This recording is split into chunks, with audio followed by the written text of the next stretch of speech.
Ndabaramukije mwese shuti banywanyi bacu mukunda kandi mugakurikira amakuru n'ibiganiro dutambutsa kuri chaîne yanyu imwe Rudende Isange TV, chaîne ibashikiriza amakuru n'ibiganiro biba bigezweho kandi mu rurimi rw'ikirundi. Ndabahaye mwiriwe abandi ndabahaye mwaramutse bivanye naho muherereye, iri ni iteka n'umunezero ntangere by'usubira kubana namwe banywanyi bacu mukunda kandi mugakurikira amakuru n'ibiganiro dutambutsa kuri chaîne ya Isange TV, chaîne ibashikiriza amakuru n'ibiganiro biba bigezweho kandi biba byakura amatohoza mu rurimi rw'ikirundi. Reka rero nkengurukire mwese mudukurikira muri mu micungararo igize igihugu cyacu cy'u Burundi, abari mu bihugu bibanye ndetse n'abari mu makungu ya kure, mwese ndabahaye kaze mu makuru yacu yo kuri iyi saha.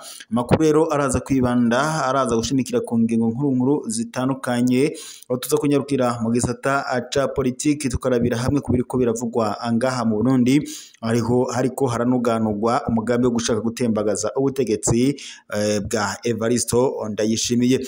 Kuri iri genekerezo rya 30 Nyandagaro y'umwaka, ubwo umukuru w'igihugu cy'u Burundi Evaristo Ndayishimiye ndetse n'izindi ndongozi zikomakomeye mu mugambi uri ku butegetsi bari ingaha mu birori byo guhimbaza imyaka 20 umugambi uri ku butegetsi wa CNDD FDD umaze, ndetse no guhimbaza imyaka umunsi wahariwe imbonerakure cyangwa se umunsi uzwi nk'imbonerakure day, ukaba rero imbonerakure ari urwaruka rw'umugambi uri ku butegetsi wa CNDD FDD.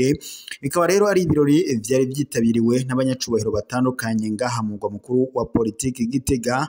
Bikaba rero ari ibirori byateguwe kandi byariko birahimbazwa n'abanyagihugu b'itsinzi bari babyitabiriye ndetse n'indongozi zitandukanye. Amakuru rero ari ku rubuga nuko kuri ubu ngubu ngo hoba hadutse igitero, kandi ico gitero caba cigabwe n'imigwi witwaje urwanisho kuri ubu ngubu ukorera mu manuko bwa Repubulika iharanira intwaro rusange ya Kongo.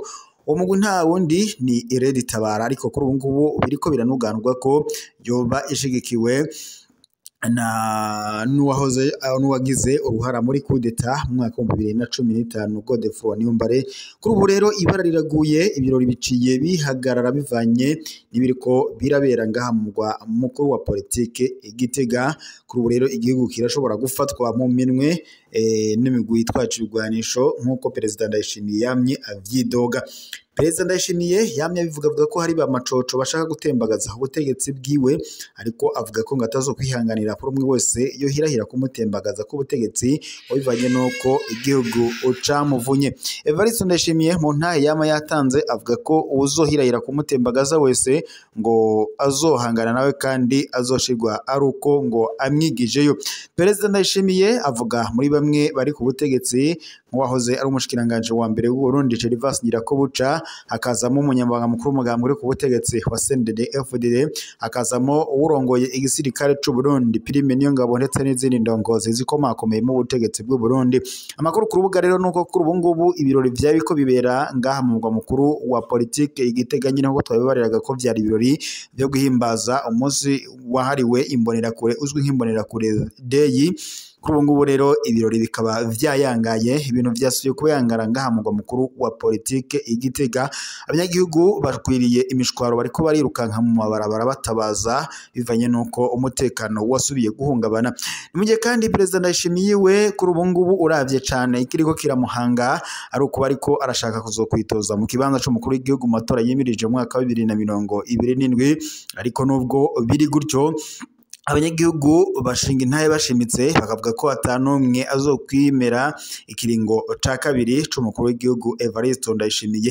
Gusa bavuga ko mu gihe bazokwiyamiriza ibijanye n'ikiringo ca kabiri ca Perezida Ndayishimiye, ibintu bishobora kuba bibi, amaraso ashobora kuzomeneka mu gihugu, ndetse ngo nk'ivyari byashikiye abanyagihugu mu mwaka wa 2015 ubwo abanyagihugu biyamirizaga ivy'ikiringo ca gatatu c'umuhisi Petero Nkurunziza. Murabizi neza abeshi ivyabashikiye, bashikiwe n'ibibazo bitandukanye, harimo kugandagurwa, abandi barahunga, abandi barapfungwa, abandi baborezwa igufwa, ariko ndetse tutibagiye ko hari n'ababuzwe irengero. Ivyo rero byaciye bikurura icuka kibi nyuma yuko abari bahunze izo njyane za politike mu mwaka wa 2015 mu Burundi bagahungira mu bihugu bitandukanye nk'u Rwanda ndetse n'ahandi kw'isi hatandukanye batanguye kwagirizwa ko ngo bo bari bo basi b'igihugu ndetse bitangira no gutuma umutekano cyangwa se imigenderanire hagati y'ivyo bihugu vyompi utangira gutosekara. Murabizi ko Perezida Ndayishimiye yafashe ingingo yo guca yugara imipaka ihuza igihugu kibanyi c'u Rwanda ndetse n'u Burundi, akavuga ko mu Rwanda ngo barucumbikiye abasi basize bageze uruhara muri coup d'etat y'uwari perezida w'ico gihe umuhisi Petero Nkurunziza. Perezida Ndayishimiye yavuze ko mu gihe u Rwanda rutarafata ingingo yo kohereza ngo basize bageze uruhara muri coup d'etat ngo bitazobura kuvugwa ko ngo u Rwanda ari umwasi w'u Burundi.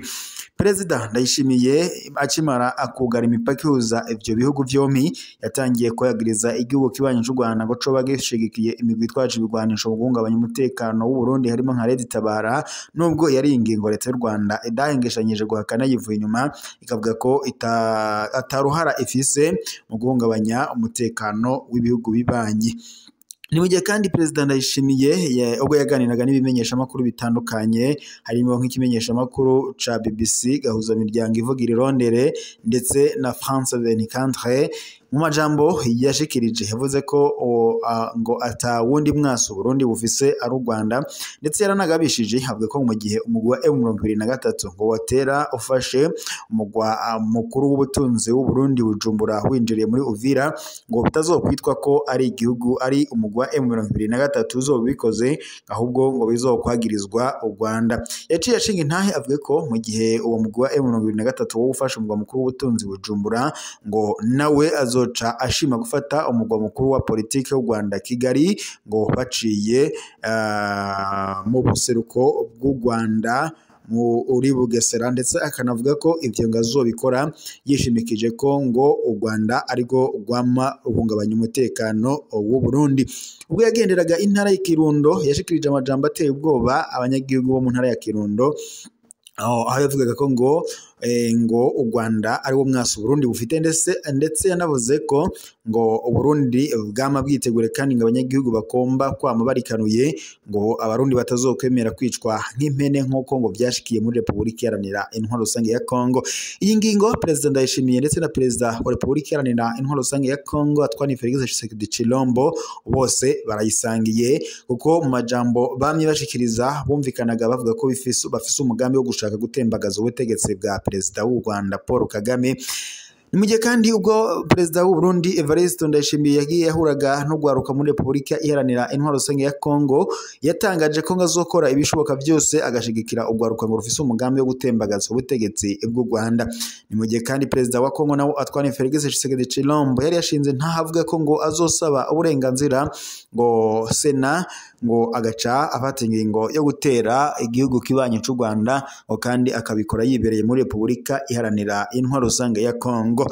Ni mu gihe kandi Perezida wa Kongo Antoine Félix Tshisekedi Tshilombo nabo bafatikanyije guhangana mu gutwaje urwanisho wa M23 harimo ingabo z'u Burundi FDNB hakaza mu gutwaje urwanisho wa Zareno ndetse na FDLR bagiriza leta y'u Rwanda ngo kuba ishigikiye umugwi utwaje urwanisho wa M23 mu guhungabanya umutekano mu buseruko bwa Repubulika Iharanira Intwaro Rusange ya Kongo.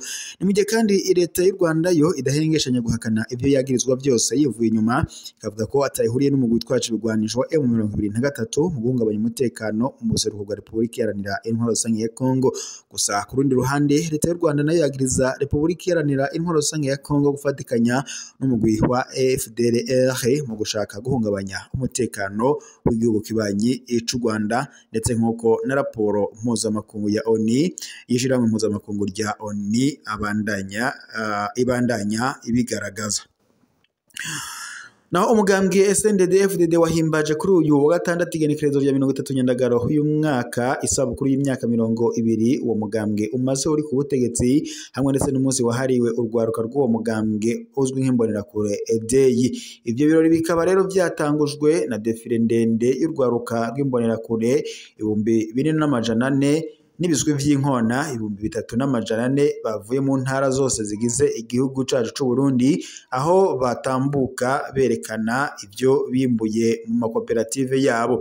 Bikaba kandi vyatewe iteka n'umukuru w'igihugu c'u Burundi Evariste Ndayishimiye asanzwe yarongoye inama nkuru y'inararibonye z'umugambwe uri ku butegetsi wa CNDD-FDD, umunyamabanga mukuru w'umugambwe uri ku butegetsi wa CNDD-FDD Nk'iteka Reverien Ndikuriyo, indongozi zitandukanye ziva mu mugambwe uri ku butegetsi wa CNDD-FDD, abaserukira ibihugu vyabo mu Burundi, abarongoye imigambwe imwe ikorera mu Burundi, hamwe ndetse n'abaje baserukiye imigambwe iri ku butegetsi mu bihugu bigenzi vy'u Burundi.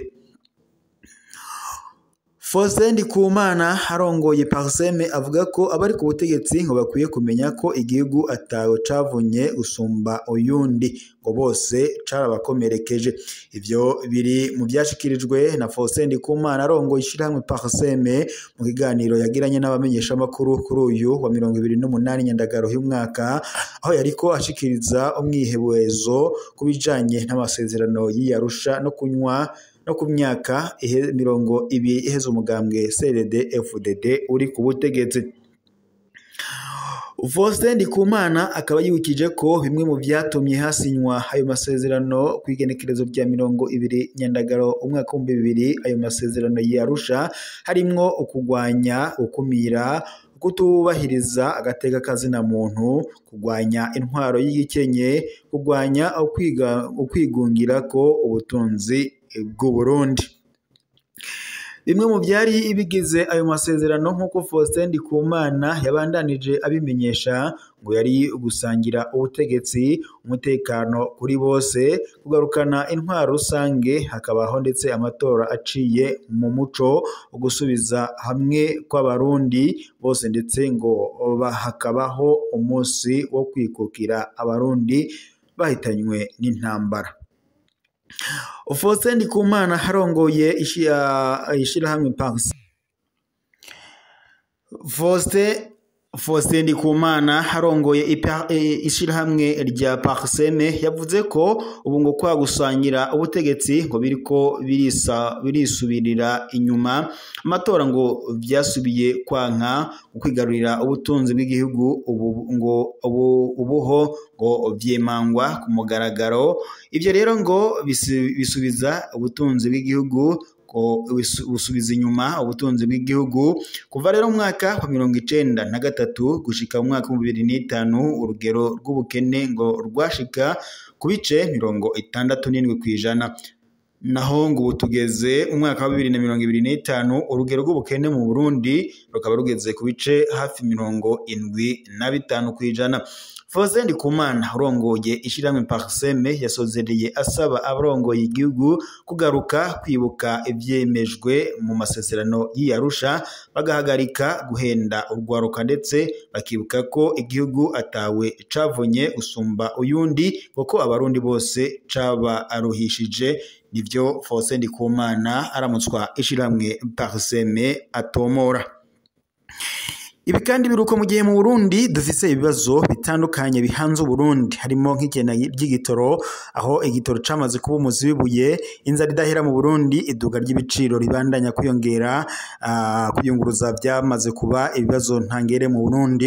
Ibi byose rero abanyagihugu bakavuga ko vyashitseho umukuru w'igihugu c'u Burundi Evariste Ndayishimiye yamaraga gushika ku butegetsi, ngo nubwo yari yijeje abanyagihugu b'u Burundi ko ibibazo byose bihanze Burundi ngazobitorera inyishu.